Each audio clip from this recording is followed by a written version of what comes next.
as possible. I'm not the average YouTuber. I usually just post things that I feel is necessary to either be worth your time, the viewers, or my time. So, in that case, since I'm also, let's talk about something. A lot of stuff is going to be happening this October on the internet. For one, and this is the thing I'm excited for. I really am excited for. Bat in the Sun will release their 10th episode, and it'll be Scorpion versus the White Ranger. Now, I actually am a huge White Power Ranger fan, but I'm also a Mortal Kombat fan. I actually think White Ranger is going to win. Now, like other YouTubers, they can't explain why they know White Ranger would win because they already know the reason, but without actually explaining it. So I'm going to do that differently. I'm going to explain why I think White Ranger is going to win. I'm going to talk about, and I'm also going to talk about Scorpion. So what I'm going to do is I'm going to post their weaknesses, their strengths, and their feats. Now, let's get to Scorpion first, because obviously, now before I talk about Scorpion, I am a huge Mortal Kombat fan. I played the whole trilogy up to Deadly Alliance, and then to Armageddon, and the new one, the prequel, which everyone had mixed opinions about. Now, Scorpion is the poster boy for Mortal Kombat. He is awesome. Now, let's talk about his past. And if you do not want to hear this, then just fast forward to the White Ranger one. Okay. So Scorpion was once a ninja, an assassinator, a hitman for the Shiryu. Now the Shiryu was a new clan at the time of Mortal Kombat.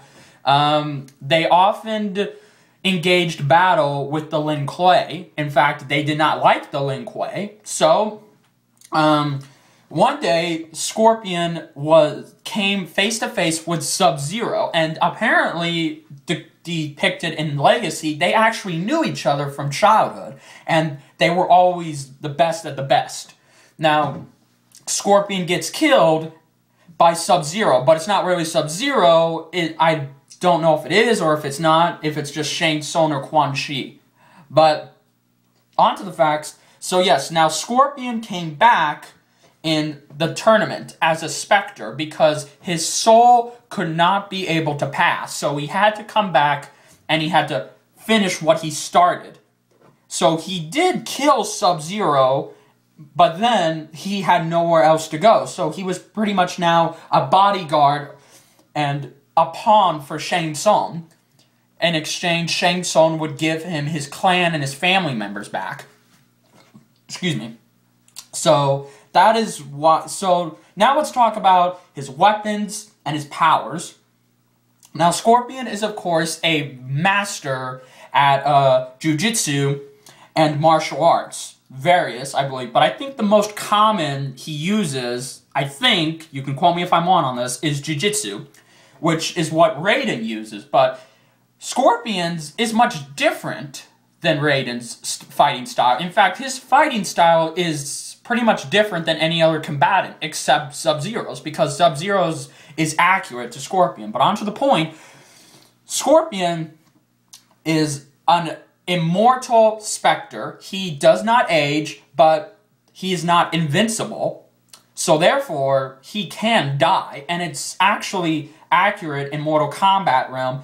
If a Spectre dies, their soul goes to the Netherrealm, and it will belong to either Shang Tsung, Quan Chi, or... I cannot remember. The Shulkan, I believe that's what it's called. So, yes. So now, that is why Scorpion is pretty much... He's not immortal, but... I'm sorry, he's not invincible, but he is immortal. Now, let's get to his weapons. Scorpion carries 2 flame short katanas, which are pretty much, are somewhat indestructible, I'm not sure, but that's what he usually has. And these katanas can set fire, so they're very dangerous. He has the ability to teleport, he can pretty much pull off his mask and breathe fire. And, of course, he has his signature spear. That spear. Now, those are his weapons. Now, that's not much, but his signature spear gets the job done. Now let's talk about, I just told you his powers and weapons, so now let's get to his weaknesses. Now, weaknesses are a key part for Scorpion. For one thing, he's not really the smartest combatant in the Mortal Kombat realm. He was when he was alive, but let's just face it, there's no actual brain in his skull. So he retains some of his old skills. So that is why just because he's a Spectre, it really doesn't improve much. So he is not the smartest one. He doesn't plan ahead. He's not a technical general, so let's face that. And he's also that's just it. I mean, he's not that smart. He is bright. I'll give him that. He knows his way around his opponents. But, however, White Ranger is completely different.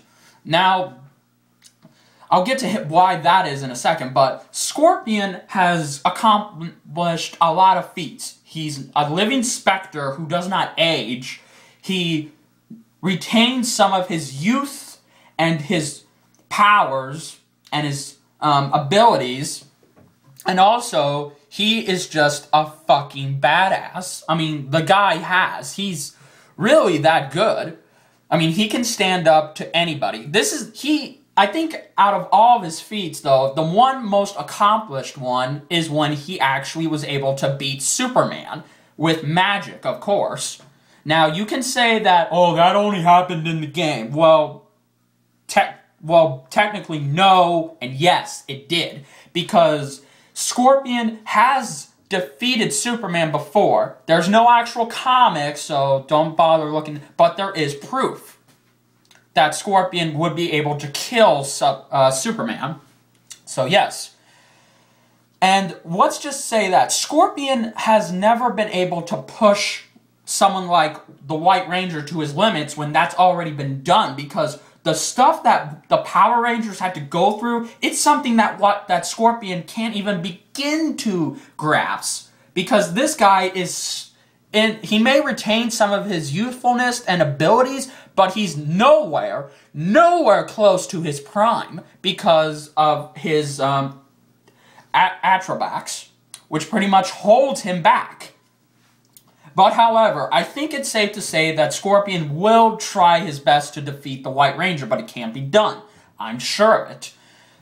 And yeah, that's just it. Now let's talk about the White Ranger. Now Tommy, I've actually got a lot to say about this guy. Tommy Oliver was pretty much developing his martial art peak before he became the Green Ranger. Now, when Rita Repulsa made him into the Green Ranger, she also advanced his genetic code. So now he is the ultimate master at any martial arts. He could give Batman a run for his money.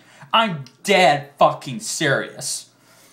Now, as I said, I mean, Tommy Oliver is a legend. So it's pretty much legend versus icon. And the legend, here's the legend, and here's the icon. There you go, proof. But let's get over to his powers, his weaknesses, his strength, and his feats. Now, Tommy Oliver, it has been 5 Power Rangers: the Green, the White, the Red Zeo Ranger, Red Turbo Ranger, and Black Dino Ranger. Those 5.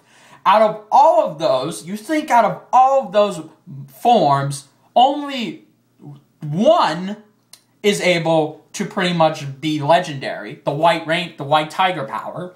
Now, when Tommy had his powers taken away by the Green Candle, he was completely gone. The Green Ranger was just dead.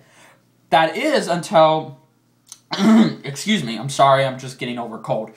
That is before Zordon and Alpha gave him the legendary White Light, which makes him invincible, more powerful, and it's rumored that Zaba is able to connect inside his brain and show him technical strategies, whether he uses him or not. And I'm sorry for that sign, I really didn't mean to, I was meant to do, yeah, that. But yes, so Tommy is, of course, invincible with the Power Ranger outfit. The White Ranger power pretty much protects Tommy to where he can be invincible from fire, guns, lasers, and swords, and yeah, all that, and even lightning. So that is his strength. Now, as for powers, he really doesn't have that much, so I guess we can give Scorpion that one. But, however, his weaponry may also be short. He only has at least 3 weapons. The Tiger Shield, which protects him, as I said, if that was removed, however, he would pretty much been able to get hit like all the others. But with this one, the blast barely affect him, and I mean barely. He has, of course, his Tiger Zord, which is pretty much unique than all the other Zords. I can't explain why, but I don't know. I think his other one, his Dragon Zord, was better, but the Tiger Zord is okay. Now, and he has Zaba. Now, Zaba is no ordinary sword. We all know that. He can talk, he can fly, he can shoot lasers, and he can pretty much command the Tiger Zord. And he also assists Tommy when he's in battle. And as I said, Zaba has been known to actually get into Tommy's head and plan out technical strategies before Tommy even thinks of the idea. So there's that. Now, his feats, he has faced a lot of enemies. And I mean a lot of enemies. So this fight is pretty much no different, because the Power Rangers have faced zombies, possessed people, demons, vampires, giant plant things, robots, and just other martial artists who are totally better than them. And he's even destroyed the Machine Empire when he was the Red Zeo Ranger. And as I said, he is the ultimate leader. Whenever, for example, in the episode Forever Red on Wild Force Rangers, he was called upon to lead the Red Rangers, all of them, all 9 of them, my bad. So that just proves that he is a better leader. Now, really, this fight is no different because, as I said, Tommy has been pushed to the limits over and over and over and over again, all up to his 40s, because Tommy Oliver is 40 years old. And the unique thing about when his genetic code was altered by Rita Repulsa, he was able to now begin his physical peak, and he was in his prime. And he stayed in his prime all throughout the Red Zeo Ranger, and he retained it when he was the Black Dino Ranger. I apologize. So yes, Tommy, it's safe to say that Tommy will win this fight because Scorpion has not gone through the shit that White Ranger has gone through. So, I hate to say it, but the White Ranger truly is better. Hell no, I don't hate to say that. I'm happy to say that because the White Ranger will win. You cannot deny it. I apologize, but it is the fact. It is a mother effing fact. White Ranger is going to win. So, that concludes my blog and my look at and history of the characters. I may do this a while every now and then. I may not. It's up to y'all.